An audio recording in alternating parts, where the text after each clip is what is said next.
एक नगर में सोमिलक नाम का जुलाहा रहता था। विविध प्रकार के रंगीन और सुंदर वस्त्र बनाने के बाद भी उसे भोजन वस्त्र मात्र से अधिक धन कभी प्राप्त नहीं होता था। अन्य जुलाहे मोटा सादा कपड़ा बुनते हुए धनी हो गए थे। उन्हें देखकर एक दिन सोमलिक ने अपनी पत्नी से कहा, प्रिय, देखो, मामूली कपड़ा बुनने वाले जुलाहों ने भी कितना धन वैभव संचित कर लिया है और मैं इतन सुंदर उत्कृष्ट वस्त्र बनाते हुए भी आज तक निर्धन ही हूँ। प्रतीत होता है यह स्थान मेरे लिए भाग्यशाली नहीं है, आठ विदेश जाकर धनोपार्जन करूँगा। सोमिलक पत्नी ने कहा, प्रियतम, विदेश में धनोपार्जन की कल्पना मिथ्या स्वप्न से अधिक नहीं। धन की प्राप्ति होनी हो तो स्वदेश में ही हो जाती है, न होनी हो तो हथेली में आया धन भी नष्ट हो जाता है। आठ यहीं रहकर व्यवसाय करते रहो, भाग्य में लिखा होगा तो यहीं धन की वर्षा हो जाएगी। सोमिलक, भाग्य की बातें तो कायर लोग करते हैं। लक्ष्मी उद्योगी और पुरुषार्थी शेरंग को ही प्राप्त होती है। शेर को भी अपने भोजन के लिए उद्यम करना पड़ता है। मैं भी उद्यम करूंगा, विदेश जाकर धन संचय का यत्न करूंगा। यह कहकर सोमिलक वर्धमानपुर चला गया। वहाँ 3 वर्षों में अपने कौशल से 300 सोने की मुहरें लेकर वह घर की ओर चल दिया। रास्ता लंबा था। आधे रास्ते में ही दिन ढल गया, शाम हो गई। आसपास कोई घर नहीं था। एक मोटे वृक्ष की शाखा के ऊपर चढ़कर रात बिताई। सोते सोते स्वप्न आया कि 2 भयंकर आकृति के पुरुष आपस में बात कर रहे हैं। एक ने कहा, हे पौरुष, तुझे क्या मालूम नहीं है कि सोमिलक के पास भोजन वस्त्र से अधिक धन नहीं रह सकता, तब तूने इसे 300 मुहरें क्यों दी? दूसरा बोला, हे भाग्य, मैं तो प्रत्येक पुरुषार्थी को एक बार उसका फल दूंगा ही। उसे उसके पास रहने देना या नहीं रहने देना तेरे अधीन है। स्वप्न के बाद सोमिलक की नींद खुली तो देखा कि मुहरों का पात्र खाली था।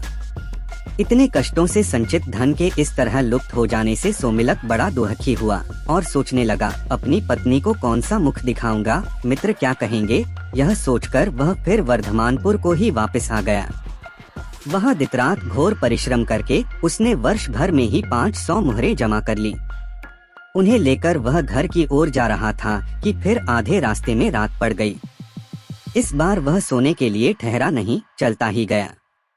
किंतु चलते चलते ही उसने फिर उन दोनों पौरुष और भाग्य को पहले की तरह बातचीत करते सुना। भाग्य ने फिर वही बात कही कि हे पौरुष, क्या तुझे मालूम नहीं कि सोमिलक के पास भोजन वस्त्र से अधिक धन नहीं रह सकता? तब उसे तूने 500 मुहरें क्यों दी? पौरुष ने वही उत्तर दिया, हे भाग्य, मैं तो प्रत्येक व्यवसायी को एक बार उसका फल दूंगा ही, इससे आगे तेरे अधीन है कि उसके पास रहने दे या छीन ले। इस बातचीत के बाद सोमिलक ने जब अपनी मुहरों वाली गठरी देखी तो वह मुहरों से खाली थी। इस तरह 2 बार खाली हाथ होकर सोमिलक का मन बहुत दुखी हुआ। उसने सोचा, इस धनहीन जीवन से तो मृत्यु ही अच्छी है। आज इस वृक्ष की टहनी से रस्सी बांधकर उस पर लटक जाता हूँ और यहीं प्राण दे देता हूँ। गले में फंदा लगा, उसे टहनी से बांधकर जब वह लटकने ही वाला था कि उसे आकाशवाणी हुई, सोमिलक, ऐसा दुस्साहस मत कर, मैंने ही तेरा धन चुराया है। तेरे भाग्य में भोजन वस्त्र मात्र से अधिक धन का उपभोग नहीं लिखा। व्यर्थ के धन संचय में अपनी शक्तियाँ नष्ट मत कर, घर जाकर सुख से रह। तेरे साहस से तो मैं प्रसन्न हूँ, तू चाहे तो एक वरदान मांग ले, मैं तेरी इच्छा पूरी करूँगा। सोमिलक ने कहा, मुझे वरदान में प्रचुर धन दे दो। अदृष्ट देवता ने उत्तर दिया, धन का क्या उपयोग, तेरे भाग्य में उसका उपभोग नहीं है। भोगरहित धन को लेकर क्या करेगा? सोमिलक तो धन का भूखा था, बोला, भोग हो या न हो, मुझे धन ही चाहिए।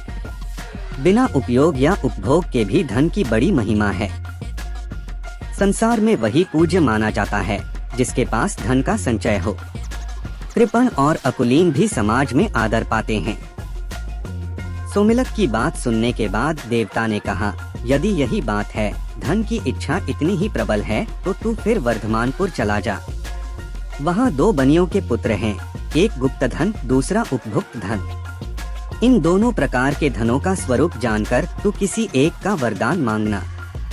यदि तू उपभोग की योग्यता के बिना धन चाहेगा तो तुझे गुप्त धन दे दूंगा, और यदि खर्च के लिए धन चाहेगा तो उपभुक्त धन दे दूंगा।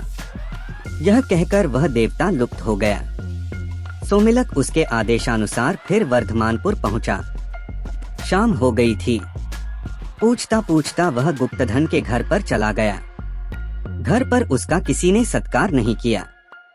इसके विपरीत उसे भला बुरा कहकर गुप्तधन और उसकी पत्नी ने घर से बाहर धकेलना चाहा, किंतु सोमिलक भी अपने संकल्पा का पक्का था। सबके विरुद्ध होते हुए भी वह घर में घुसकर जा बैठा। भोजन के समय उसे गुप्तधन ने रूखी सूखी रोटी दे दी। उसे खाकर वह वहीं सो गया। स्वप्न में उसने फिर वही दोनों देव देखे। वे बातें कर रहे थे। एक कह रहा था, हे पौरुष, तूने गुप्तधन को भोग्य से इतना अधिक धन क्यों दे दिया कि उसने सोमिलक को भी रोटी दे दी। पौरुष ने उत्तर दिया, मेरा इसमें दोष नहीं। मुझे पुरुष के हाथों धर्म पालन करवाना ही है, उसका फल देना तेरे अधीन है। दूसरे दिन गुप्तधन पेचिश से बीमार हो गया और उसे उपवास करना पड़ा। इस तरह उसकी क्षतिपूर्ति हो गई। सोमिलक अगले दिन सुबह उपभुक्त धन के घर गया। वहां उसने भोजनादि द्वारा उसका सत्कार किया। सोने के लिए सुंदर शैया भी दी। सोते सोते उसने फिर सुना, वही दोनों देव बातें कर रहे थे। एक कह रहा था, हे पौरुष, इसने सोमिलक का सत्कार करते हुए बहुत धन व्यय कर दिया है। अब इसकी क्षतिपूर्ति कैसे होगी? दूसरे ने कहा, हे भाग्य, सत्कार के लिए धन व्यय करवाना मेरा धर्म था, इसका फल देना तेरे अधीन है। सुबह होने पर सोमिलक ने देखा कि राज दरबार से एक राजपुरुष राजप्रसाद के रूप में धन की भेंट लाकर उपभुक्त धन को दे रहा था। यह देखकर सोमिलक ने विचार किया कि यह संचयरहित उपभुक्त धन ही गुप्तधन से श्रेष्ठ है। जिस धन का दान कर दिया जाए या सत्कार्यों में व्यय कर दिया जाए, वह धन संचित धन की अपेक्षा बहुत अच्छा होता है।